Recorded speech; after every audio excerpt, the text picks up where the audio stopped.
आज हम आ रहे हैं आप लोगों के लिए केस स्टडी के लिए एक स्पेसिफिक लेक्चर लेते हुए। देखिए, हमने एक चैप्टर डिस्कस किया nature and significance of management, जहां हमने डिस्कस किया कि मैनेजमेंट क्या है, मैनेजमेंट्स के फीचर्स डिस्कस किए, उसके ऑब्जेक्टिव को डिस्कस किया, ठीक है ना। इसके बाद हमने इसमें डिस्कस किया था लेवल ऑफ मैनेजमेंट, और जबकि लेवल ऑफ मैनेजमेंट से पहले मैं डिस्कस किया था एफिशिएंसी एंड इफेक्टिवनेस, जो मैंने डेफिशिएंसी में ही समझा दिया था, जो डेफिनेशन थी हमारी उसी में समझाया था मैंने आपको इफेक्टिवनेस एंड एफिशिएंसी। इसके बाद एक टॉपिक था कोऑर्डिनेशन।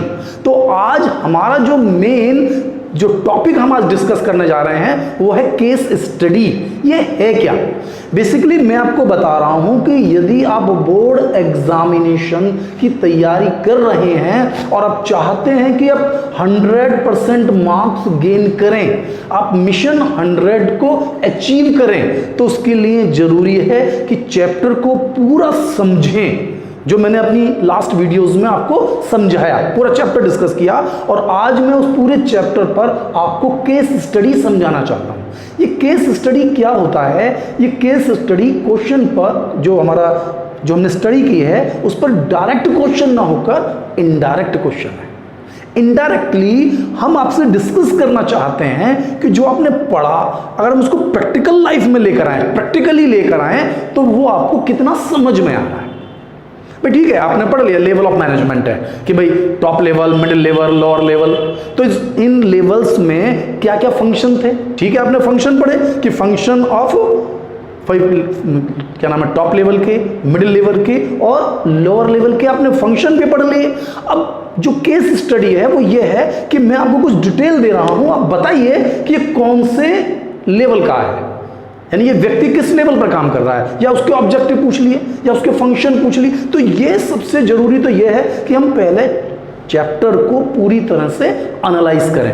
ठीक है, अब ऐसा नहीं है कि लर्न कर लिया, काम आ रहा है वो भी। देखिए, ये कुछ नहीं है कि आपने लर्न भी करना जरूरी है, समझना भी जरूरी है, और उसको फिर केस स्टडी में ऑपरेट करना भी जरूरी है। तो ये केस स्टडी हमारे 100 मार्क्स लाने के लिए एक की है। अगर आपने इसको खो दिया तो आप स्कोर नहीं कर सकते। आज जो 12th क्लास में बोर्ड एग्जाम्स में बिजनेस स्टडीज का पेपर होता है उसमें 60% तक केस स्टडी आती है। तो आज हम टॉपिक में आपको बताएंगे कि केस स्टडी को सॉल्व कैसे करते हैं। तो सबसे पहले जो आपको ध्यान देना है कि जो केस स्टडी आपके सामने आएगी, सबसे पहले अब देखिए, अगर वो केस स्टडी 1 मार्क्स 2 मार्क्स में है तो आप उसका क्वेश्चन पढ़ लीजिए, पहले आप पूरी केस स्टडी पढ़ लीजिए and after that you have given your answer. लेकिन यदि वो केस स्टडी 4 मार्क्स में, 5 मार्क्स में, 6 मार्क्स में है, यानी कि बड़ी केस स्टडी है, पूरा पेज भरा हुआ है, तो मैं आपको हमेशा पहले सजेस्ट करूंगा कि सबसे पहले आप उस केस स्टडी की लास्ट अंतिम लाइन पढ़ें कि वो उस केस स्टडी में हमसे चाहता क्या है। ठीक है, उसके बाद हम उस क्वेश्चन को पढ़ेंगे। यानी क्वेश्चन पूरा है मेरे पास, लेकिन सबसे अंतिम लाइन में उसने क्वेश्चन पूछा होगा उस पैराग्राफ को देखकर कि वो क्या चाहता है आपसे। तो यदि आपने उसको पढ़ लिया कि वो आपसे क्या चाहता है, तो उसके बाद जब आप उस क्वेश्चन को पढ़ेंगे, केस स्टडी को आप डिस्कस करेंगे, पढ़ रहे होंगे, तो आपकी समझ में आ जाएगा कि उसका आंसर क्या है।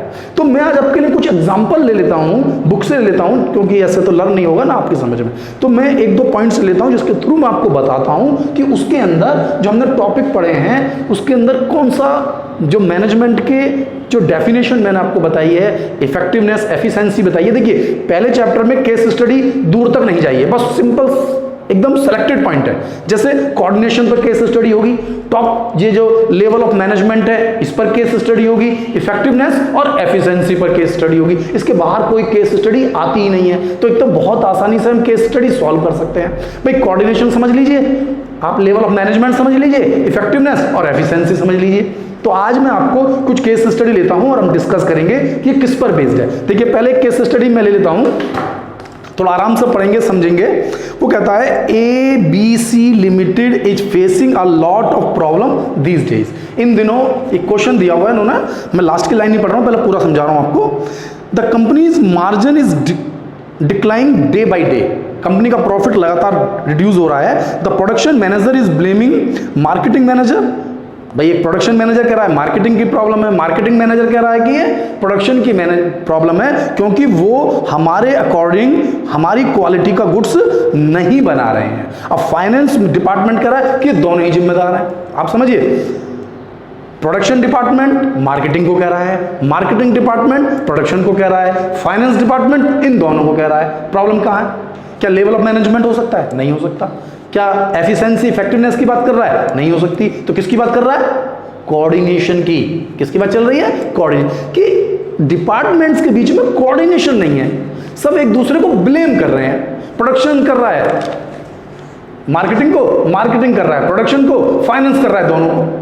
तो फंस गए ना प्रॉब्लम है। तो यानी कौन सी प्रॉब्लम आएगी? कोऑर्डिनेशन। कोऑर्डिनेशन में क्या पढ़ा था हम लोगों ने? अब उसे समझें। कोऑर्डिनेशन में हमने पढ़ा था कि जो एक्टिविटीज हैं सभी अपने अपने वर्क को टाइमली पूरा करें। यानी कि अगर प्रोडक्शन और मार्केटिंग आपस में कोऑर्डिनेट कर लेते हैं तो किसी चीज की प्रॉब्लम नहीं होगी। जिस तरीके का गुड्स हमने मार्केट से ऑर्डर लिया है, जिस तरह के गुड्स की डिमांड है, प्रोडक्शन जो हमारा प्रोडक्शन डिपार्टमेंट है उसी तरह के गुड्स को प्रोड्यूस करें। अब मार्केटिंग का भी काम है कि भाई जिस तरह के गुड्स को हम बना सकते हैं उस तरह के गुड्स को ही आप मार्केट में बेचें। तो ये समस्या का कौन सॉल्व करेगा? यानी प्रॉब्लम है कोऑर्डिनेशन की। तो यहां आपको बताना है कि इसमें किस तरीके की प्रॉब्लम एक ऑर्गेनाइजेशन बियर कर रहा है। तो यहां आपको बताना है कि that's the problem of coordination. तो मैं कुछ केस स्टडीज और लेता हूं आपके लिए।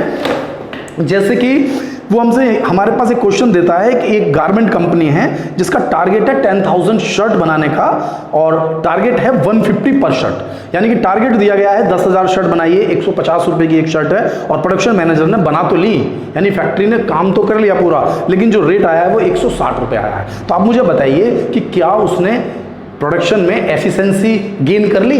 एफिशिएंसी गेन कर ली। अब क्वेश्चन में एफिशिएंसी पूछ रहा है तो यहां पर हमें समझना होगी एफिशिएंसी क्या होती है, इफेक्टिवनेस क्या होती है।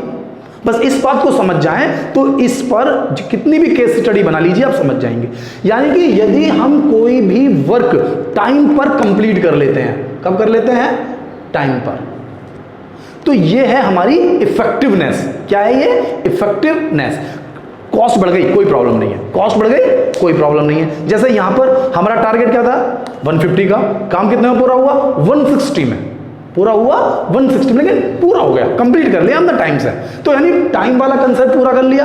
तो यानी कि इफेक्टिवनेस तो है लेकिन क्या नहीं है? एफिशिएंसी नहीं है। अब डिपेंड करता है क्वेश्चन में क्या पूछ रहा है। अगर वो पूछ रहा है कि एफिशिएंसी, तो एफिशिएंसी के लिए तो हम मना कर देंगे, क्योंकि एफिशिएंसी का मतलब होता है टाइम के साथ साथ कॉस्ट।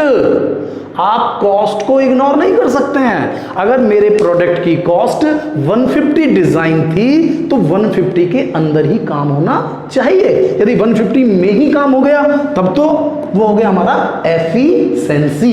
एफिशिएंसी यानी कि cost and time both should be considered, और इफेक्टिवनेस में केवल और केवल टाइम कंसीडर करना है। तो इस तरह की कितनी भी केस स्टडी बनाई जा सकती हैं। करीबन इन्होंने इसके ऊपर 10 स्टडीज बनाई हैं और 10 की 10 हम सॉल्व कर सकते हैं केवल इसी टॉपिक को लेकर कि किसी भी टारगेट को जो दिया गया है वो टारगेट हमने पूरा किया या नहीं किया। अब यदि हम कहें कि हमने 500 पीस बनाने की बात चली, ठीक है, और 500 के 500 पीस बन गए, कॉस्ट भी उतनी की उतनी रही। यानी कि कॉस्ट थी हमारी 110 पर शर्ट, और कितने की बन गई? 110 में बन गई या 100 में बन गई या 90 में बन गई। ध्यान से देखना, टारगेट तो है 150 पर शर्ट, टारगेट है 150 पर शर्ट। शर्ट 500 बनी है, पहली बात तो ये देखिए कि बनी पूरी है, तो यानी कि इफेक्टिवनेस तो पूरा हो रहा है। अब कॉस्ट की बात चल रही है। हमारा टारगेट था 110 का और 110 में पूरा हो गया, तो यानी एफिशिएंसी पूरी हो रही है। 100 में हो गया, बहुत ही अच्छी बात है, हम बहुत एफिशिएंसी हो रहे हैं। 90 में होगी, बहुत अच्छी बात। यानी कॉस्ट कम हो रही है तो हम एफिशिएंसी में हैं, लेकिन सबसे बड़ी बात है कि जो प्रोडक्शन है वो टाइम पर पूरा हो रहा है और साथ में कॉस्ट भी कम हो रही है, तो एफिशिएंसी है। टाइम से पूरा तो हो रहा है लेकिन कॉस्ट कम नहीं हो रही, कॉस्ट बल्कि बढ़ रही है, तो इफेक्टिवनेस तो है लेकिन एफिशिएंसी नहीं है। तो ये आपको ध्यान देना है। और यदि वर्किंग टाइम पूरा नहीं हुआ, मैंने 500 का टारगेट दिया, कितने का दिया? 500 का, और आप बना पाए 450, चाहे आपकी कॉस्ट 90 क्यों ना हो। तो ना तो आप एफिशिएंसी पूरी कर पाए ना इफेक्टिवनेस पूरी कर पाए, क्योंकि जो टारगेट का टाइम दिया है वो अपने समय पर पूरा होना चाहिए। सही है। तो हमारी दो केस स्टडी हो गई, एक कोऑर्डिनेशन पर और इफेक्टिवनेस और एफिशिएंसी पर। अब हम ले लेते हैं लेवल ऑफ मैनेजमेंट। अब मोस्ट इंपॉर्टेंट है ये भी देखो, लेवल ऑफ मैनेजमेंट। तो यहां पर मैं आपको केस स्टडी कई तरीके से दे सकता है वो, कि भाई एक वर्कर यहाँ पर काम कर रहा है, उसके पास ये मैनेजर ये रिस्पॉन्सिबिलिटी हैं, ये उसकी अथॉरिटी हैं। तो हमें चेक करना होगा कि हमारे पास 3 लेवल हैं, टॉप, मिडिल और लोअर लेवल।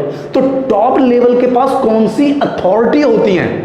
जो टॉप लेवल है वो स्ट्रेटेजी बना रहा है। क्या बना रहा है? स्ट्रेटेजी बना रहा है। जो मिडिल है वो उस स्ट्रेटेजी को फॉलो अप करा रहा है, और जो थर्ड वाला है वो सीधा वर्कर के साथ लेकर उसको परफॉर्म करा रहा है, यानी ऑपरेटिंग लेवल वाला उस काम को कंप्लीट कराएगा, और उसके जस्ट मिडिल वाला जो है वो प्लानिंग बनाएगा, और जो टॉप वाला है उसने स्ट्रेटेजी बनाई है, ऑब्जेक्टिव बनाई है, टारगेट को बनाया है। तो यहां आप समझिए कि केस स्टडी में वो क्या क्या हमसे डिस्कस कर सकता है। जैसे उन्होंने कहा कि मिस्टर राम्स ग्रैंडफादर रिटायर्ड हो रहे हैं, the director of a manufacturing company. Director की पोस्ट पर है।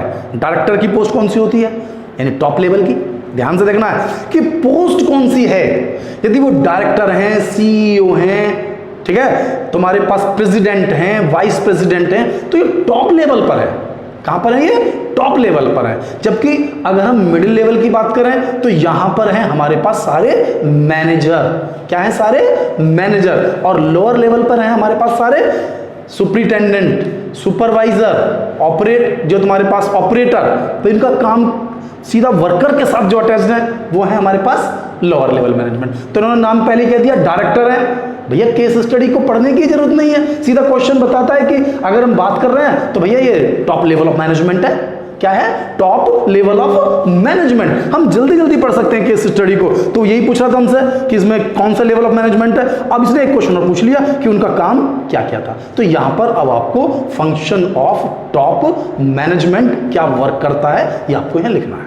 यानी कि आपको जो मैंने पिछली वीडियोस आपको दी हैं, इन वीडियोस में आप देखिए कि टॉप लेवल क्या है, मिडिल लेवल क्या है, लोअर लेवल क्या है, कोऑर्डिनेशन क्या है, एफिशिएंसी इफेक्टिवनेस क्या है, और डेफिनेशन जो है मैंने लिखी थी वो क्या है। यानी कि यदि आपने इसको प्रॉपरली डिस्कस कर लिया है तो मुझे नहीं लगता कि कोई केस स्टडी आपका रास्ता रोक सकती है।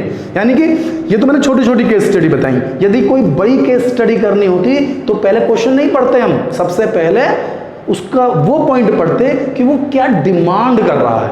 केस स्टडी नहीं पढ़ूंगा, सीधा उसका वो क्वेश्चन पढ़ूंगा कि वो डिमांड क्या कर रहा है। भाई यहाँ तो 2-2 3-3 लाइन है, हमने फटाफट जल्दी से पढ़ लिया। अगर एग्जाम में सबसे बड़ा जो मेन पॉइंट होता है वो होता है टाइम। यदि हम टाइम को मैनेज कर लेते हैं, टाइम को मैनेज कर लेते हैं, हमारे पास जनरली जो बच्चे हैं, जो मैं नॉर्मली अकाउंट्स की डिस्कस करता हूं, तो हमारी कोचिंग में जितने ही बच्चे पढ़ते हैं कभी भी ये प्रॉब्लम नहीं आती कि टाइम में कोई दिक्कत आई हो। हम हमेशा उन्हें एक चीज सिखाते हैं, टाइम मैनेजमेंट। जो 3 आवर्स का अकाउंट का पेपर है उसे बच्चे 2 घंटे में पूरा कर लेते हैं, जस्ट ओनली 2 आवर्स। तो दैट मीन समझ रहे हैं आप कि जो 2 आवर्स में क्वेश्चन पेपर को पूरा सॉल्व कर लेगा वही 100 गेन कर सकता है। अब यहां पर है कि थोड़ा बच्चे में क्वालिटी हो और वो थोड़ी सी और मेहनत कर ले तो वो स्कोर पूरा 100 कर लेगा, ठीक है। तो 99 98 तो हो जाते हैं, लेकिन 100 में जो एक 1 और 2 मार्क्स रह रहे हैं उन्हें स्कोर कराना इस बार टारगेट है हमारा कि हम उसे स्कोर कराएं। तो यहां पर इस तरह से बिजनेस स्टडीज में मैं इन छोटी छोटी बातों को ले रहा हूं कि कहीं कोई पॉइंट छूट ना जाए। बीएसटी में 100 आ जाते हैं, इसमें कोई बहुत बड़ा इशू नहीं हो पाता है, बस कहीं फंसता है तो बच्चा केस स्टडी में अटक जाता है। अब एक केस स्टडी के कई आंसर भी हो सकते हैं, ये भी कंफ्यूज नहीं होना है। लेकिन यहां पर तो बिल्कुल सेलेक्टेड था, अब ये टॉप का है, मिडिल का है या लोअर का है, कोऑर्डिनेशन। लेकिन कई बार ऐसी चीजें भी होती हैं केस स्टडी में कि एक ही चीज के कई आंसर भी हो सकते हैं। तो इसलिए केस स्टडी में डिस्टर्ब होने की जरूरत नहीं है, बल्कि ये हमारे लिए एक और भी सुटेबल पॉइंट है कि केस स्टडी है और हम अपनी मर्जी के अकॉर्डिंग डाटा लिखें जिस पर हमारा स्कोर भी 100% ही होता है। तो फिलहाल आपको ये केस स्टडी कैसी लगी, और बल्कि अगर आप कहें तो मैं आपके लिए एक केस स्टडी डालता हूं, मैं आपको बोलता हूं इस केस स्टडी को आप जो मैसेज बॉक्स है इसके अंदर मैसेज बॉक्स में इसका आप आंसर लिखें। अगर आपका कुछ गलत होगा या सही होगा तो मैं आपको रिप्लाई जरूर करूंगा। तो इसलिए मैं आपको एक केस स्टडी बोल रहा हूं, आप उसको फटाफट देखिए। देखिए, mister A grandfather has retired from an organisation in which he is responsible for overseeing the efforts of workforce. ठीक है, मिस्टर ए या बी कुछ भी लिख सकते हैं, उनके ग्रैंडफादर रिटायर्ड हो रहे हैं और उनका जो काम था फैक्ट्री में वो ये था कि जो वर्कर्स क्या काम कर रहे हैं उसे चेक करना, उनके एफर्ट्स को चेक करना। तो आपको यहाँ केवल इतना बताना है कि जो ग्रैंडफादर हैं वो मैनेजमेंट के कौन से लेवल पर काम कर रहे हैं। तो आज का क्वेश्चन ये है, मैं बिल्कुल चाहूँगा कि आप सब बच्चे मुझे मैसेज, जो कमेंट बॉक्स है उस पर मैसेज करके बताएं और आपको मेरी वीडियो कैसी लगी इसके बारे में बताएं। बच्चों को अगर अच्छी लग रही हो तो इसे लाइक करें, शेयर करें और सबसे जरूरी चीज़ है आप बेल आइकॉन को प्रेस करें जिससे कि आपको मेरी लेटेस्ट वीडियो मिलती रहे।